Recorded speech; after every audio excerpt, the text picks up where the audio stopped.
Right, welcome back, viewers, to another edition of Heads Up. And last week we were pretty keen on Trivia, but wasn't to be. $1.50 shot. A few punters were burnt, but the bookies were certainly not. You were down there, Gope. How was the day? Big crowd by the looks of it. No, wasn't a big crowd. Wasn't it? Shivers. No. Huh? Sounded like one. Poor crowd. Yeah, well, our tipping, Taranui Bay will win. Well, that didn't win. And Trivia should win. That didn't win.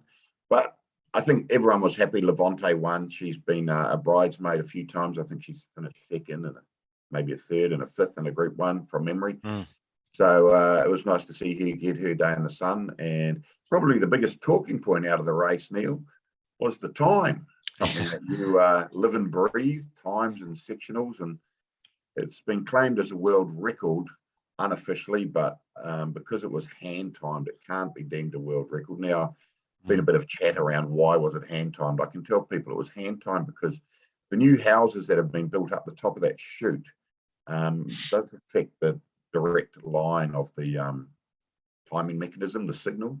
Yeah. So hence why the 1,200 meter times were hand timed. I think the 1,100 were okay, but it's just that last 100 meters up the chute where the houses that are built cause issues there. So it was hand timed, but I think hand timing is a forte of yours, and it's also a forte of the photo finish operator Nick Bradley, who does hand time mini trial races and those times are published. And I think everyone agreed with the hand timing of 106.18, I think it was from memory. Yeah. It depends on how you when you say hand time, because you can hand time with a stopwatch.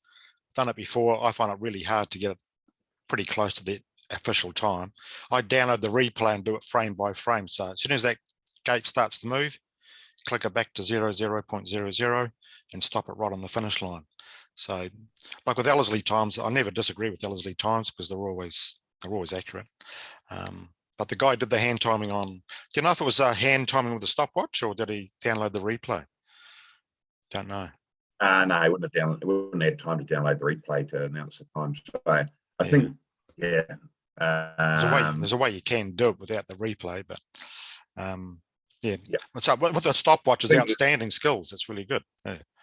I think there is a little bit of extra technology uses around the hand timing, but it's above my pay station. But anyway, the time, if we agree on the time, seems phenomenally fast. So, but breaking it down sectionally, it does suggest that the barriers weren't in the right position because that first split seemed incredibly fast relative to previous years. 22.34 was the first 400 meters, which is probably a world record for a first 400 meter split. So that you could be onto it. So, but unless you've got to take into account the starter must put the barriers in the correct place, so you've got to rely on that. But maybe for some reason they weren't. I don't know. Was that like when the starter put the hooked up the outside gates in the last race? How do you mean? Well, 2 horses got late scratched in the last race, but the gates were hooked up supposedly. Oh.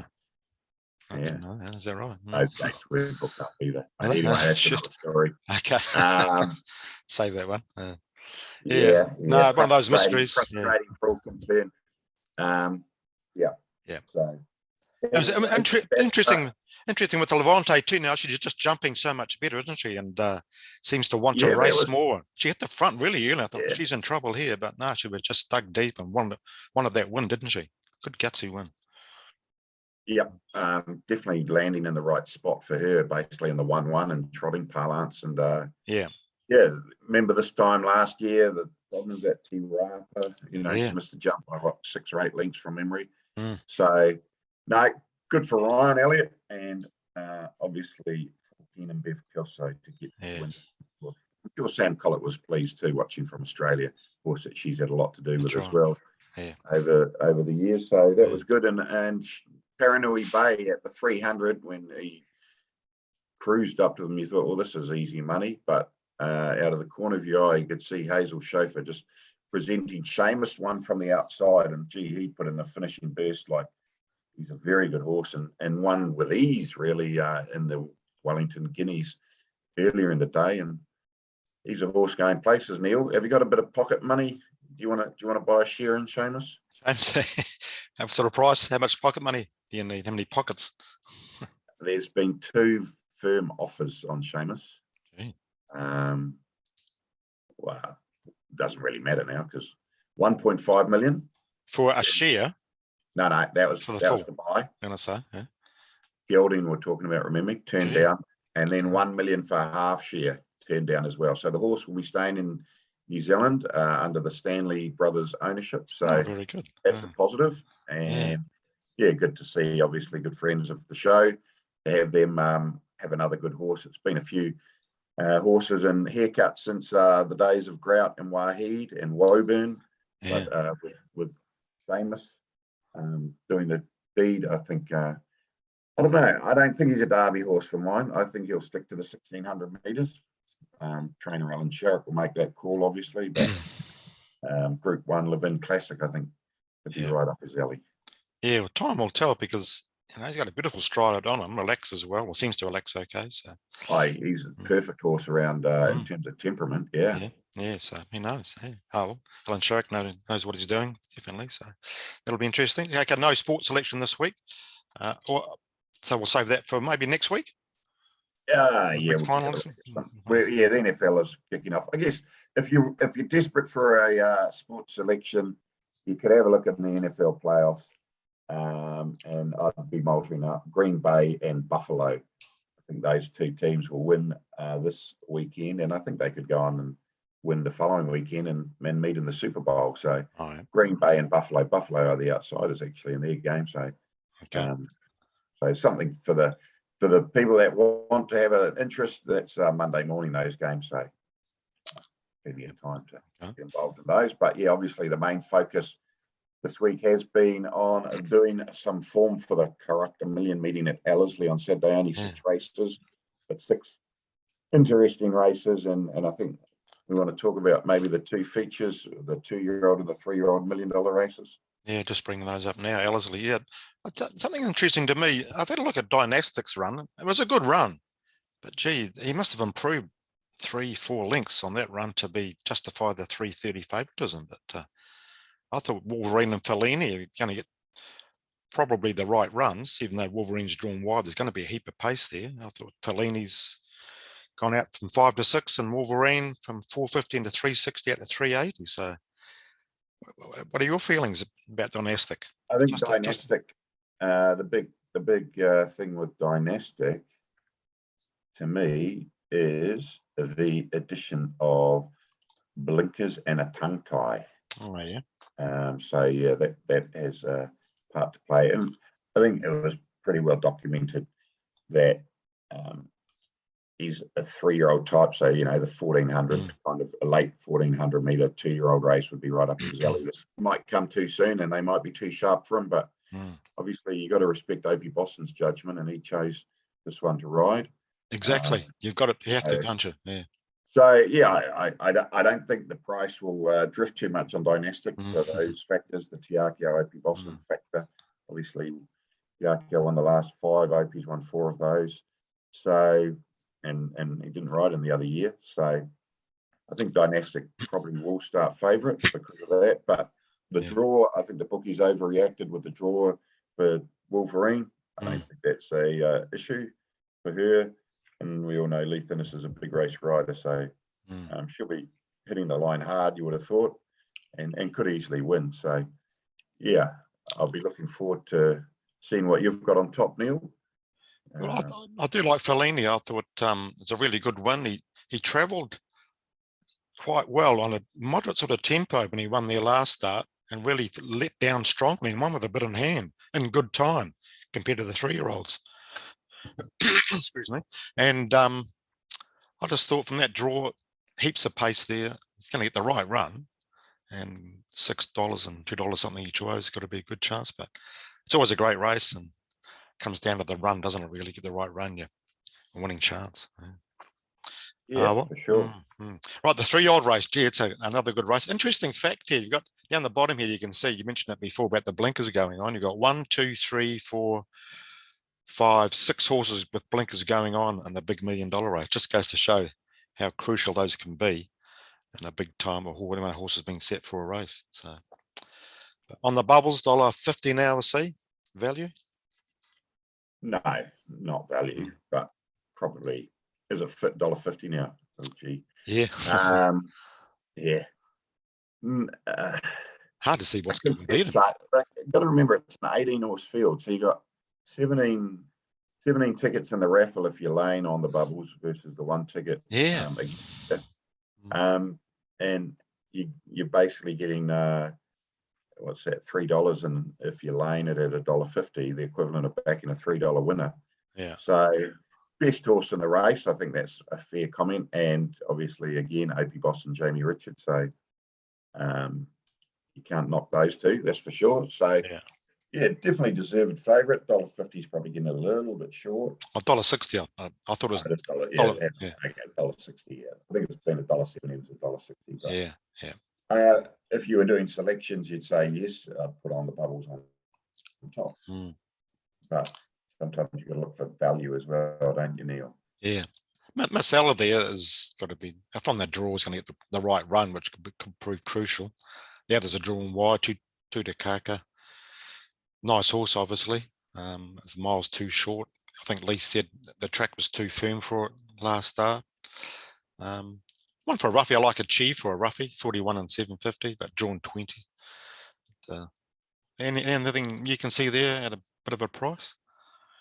All I'd say is Miss Ella gave Achieve a bath and track work on Monday, and they went up there. But hey, don't necessarily put that off. I think the Eulogy form will stack up this year, so I think Achieve is maybe flying a little bit under the radar.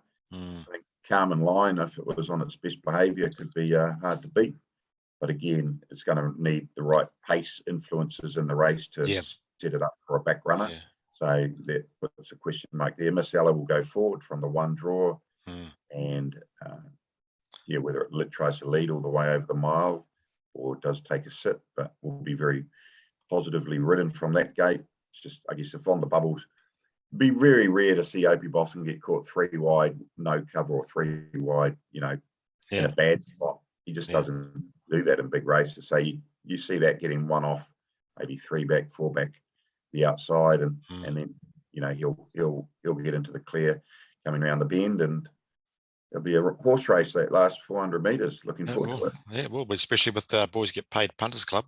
Could be going. Yeah, well, it will be, as always, the Punters Club makes or breaks generally on the last race. So, obviously we can't give away too much of our strategy. Yeah. PAB, what's your podcast religiously, Neil? So, we're not going to tell them too much what we're thinking. Can't release those little hidden gems, hopefully. Last week we had the question of who was the horse that won the Telegraph twice before Avantage and Enzo's Lad did. And the answer was? The mighty Mufasa. It sure was. Yep. And I think both of his wins was when it was $1 million race. So, they definitely love this race. Yeah. Yep. Okay. So we had 5 people who got it right last week for the multi. Let's go with Tail End Charlie, number 5. Barry. Well done, Barry. Your multi will be up tomorrow at before lunchtime tomorrow. New question. Well, you come up with this one, Neil. It's quite a good question. So, Crack a Million. Yep.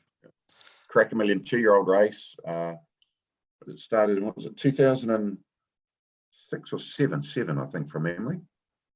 Yeah. Yeah, which would mean 15 runnings. Yeah, and there's Vincent Mangano in the first one, came from near last from memory. That's right.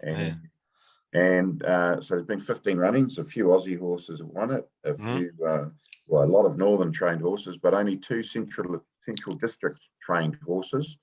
We'll give you a clue. The hard one was Fort Lincoln, but who was the other Central Districts trained horse to have won the Crack a 2-year-old race? 3 email your answers through to Neil. Yeah. And you're in the draw for next week's multi. I think the trainer was watching it down in the birdcage too, wasn't he, from memory? Yeah, yes, on that on would give TV. you a clue. Normally down there. Yeah, 0273526402 or formpro@formpro.co.nz by Tuesday night, and you'll be in that draw for next week's multi. Right. Quick bats and bouquets. There's lots of things been going on in racing lately. But I want to give you a bouquet first of all. Punters Club last week at Tauranga. I know how hard it is to win on the punt.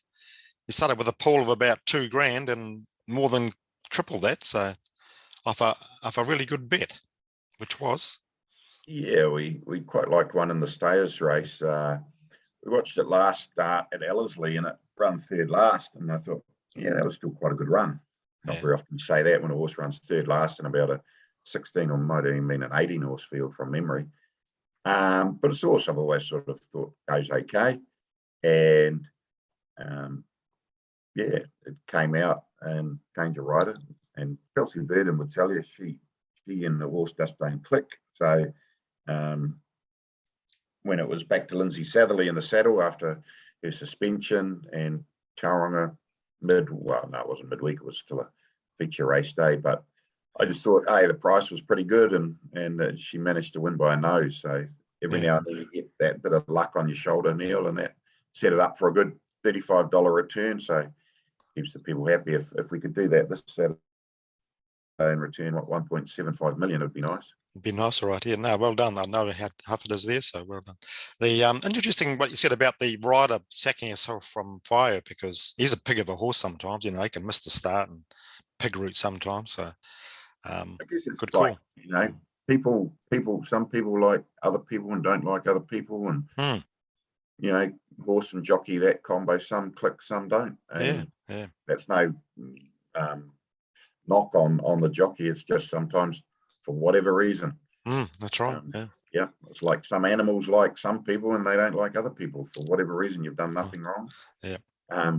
But yes, it's a funny old world, and the animals are complex beings. So no, it was nice to see, and just got up by a nose. So that was good. And I'll give one of each, Neil. Yep. A bouquet to Tina Kominyagi, 5 winners at Riccarton yesterday, and the horses just seem to run for her. She puts them in the right spot and gets them home, and they weren't all hot favourites either, those 5. So it was good to see. She's actually wants to get back to her native Argentina for a bit of a break, sort of over the winter period.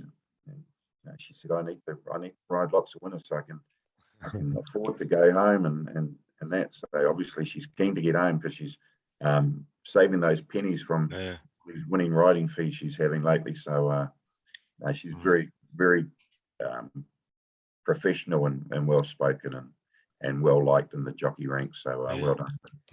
On a great day at the office yesterday. I'll throw in a brickbat. We have mentioned it already, what happened in race 10. Okay, mistakes happen. 2 horses travelled all the way to Trentham, rounded the barriers don't open. The owners cop all the expenses for not racing and not their fault. I would have thought someone from the club or NZTR would have rung those connections and just apologised and said, you know, we'll do something for you or whatever. No communication. That was up till Wednesday. I think that would be enough time given the race was on Saturday. Just frustrating that at times people don't seem to want to put their hand up and just do something to help people that are out of pocket for, in reality, no fault of their own. Yeah, a lot of money too. You think there'd be some sort of procedural policy for that kind of thing that happens on a race day that fixes those sort of things up, because they provide the product. If they get pissed off and think, why are we doing this? They walk away and they pay the bill, so they provide the product. So not good. Frustrating, but hey, we could go on for a bit about frustrations, but you got finish us off with another positive, Neil. Have you got another positive there? Me to finish off with a positive? Yeah. What was I going to mention? I was going to mention the Auckland Thoroughbred Racing Club for not tweaking the Karaka Millions night. It just sort of seems to be a magic formula. Works well. 6 races in the evening, or late evening, afternoon. It just seems to work really well, and people flock to it and have a great time. So I made one change this year, Neil. What's that? well, they probably made more than one, but one that no fireworks at the after party That's good.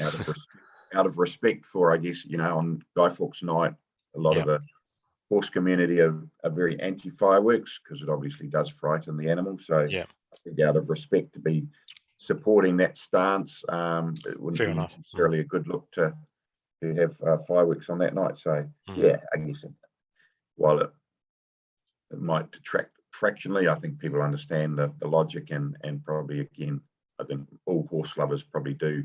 When we think about it, we know fireworks does cause big issues potentially with horses. So good to see that they're joining that stance. Yeah. For that, yeah. No, just doesn't go hand in hand, does it? That's good. The now you're involved with the syndicate tomorrow, boys. Get paid syndicate. I've got an early bet on Rapid Call at 50k, and what was the other one? Total and Gill and race 2. 50k. So, yeah, 50,000 each way. So Oh, Rapid yeah. Falls, 7-horse field. So we know it's a back runner and probably needs. Please, I wanted it to draw 1 or 2, just to get a very suck run up on the fence, potentially doing no work and then finding a gap and presenting late to try and blouse probably the likely leader at that point, which will be Tiptronic. Segundo will lead in this race as he always does, set up a strong tempo. I think Tiptronic would sit in the trail or maybe just sit on the outside of Segundo, and then Rapid Falls is probably going to be 4th, 5th, 6th maybe, and hopefully Tiptronic will probably put Segundo away at about the 300 and be a sitting duck for Rapid Falls and leave this to blouse the favourite late to get the Punters Club off to a good start. I was probably prepared to go to about 4.5. So obviously when the price came up 5.5 on Rapid Falls, we had to have a crack at that. You're right. I think it's into 4.5 now. I think it got as low as 4.2. So hopefully that gets the day off to a good start. And then Jodlin Gill in race 2, Luke was keen on that. And, Amir in form and loves Ellerslie. And she's just going from strength to strength, it seems. And hey, Amareline is the class horse in the field, isn't she? But drawn 1 might get back on the fence. And you'd think 1400 would be a fraction sharp for her, even though the track work's been outstanding, I've been told. So not knocking her, but I think, again, at the price, Jodlin Gill was 550, and I think it's worth a crack being right in form and great grills. Good draw. So see what happens, I guess. No, it's going to be a really interesting day. The last 4 races will unfold. Hopefully it's always easier when you're doing Punters Clubs when you're off to a good start. You're right. Yeah, you're playing with their money. That's good. Let's go back to that first. So that even chance just seems a better horse when he's leading. So from that inside gate, they might really kick out and have a crack at the lead. Segundo could come around and take it off him, but it could really inject more tempo into it and make it even more favourable for Rapid Falls. So, well, let's hope you're right, Neil. Let's hope you're right.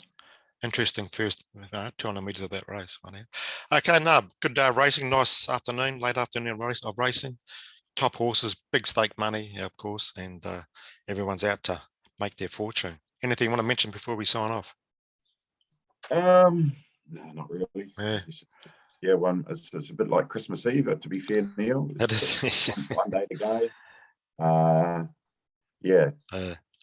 It is what it is. You do all your homework and things can happen. It is gambling. There's no guarantees, but that's right. Like when you run a Punters Club, and you're good at this part of it, is you provide an entertainment piece. You give people a thrill, whether it ends up being a financially rewarding thrill or not.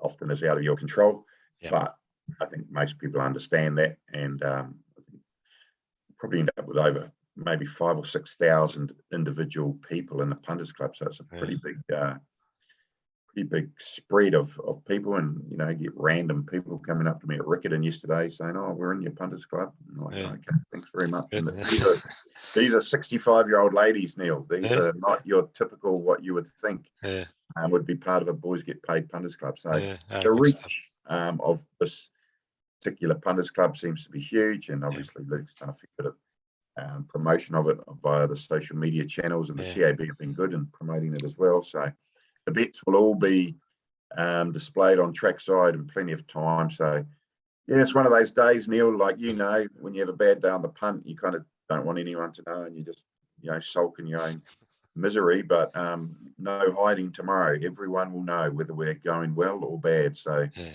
that's all just part of the deal. So yeah, hopefully it turns out to be a cracker. It's real pressure, and I'm sure. Well, I know you'll give it your best shot at anyway. I'm looking forward to it. Yeah. Okay, everyone, have a great day tomorrow, and we'll catch up next week.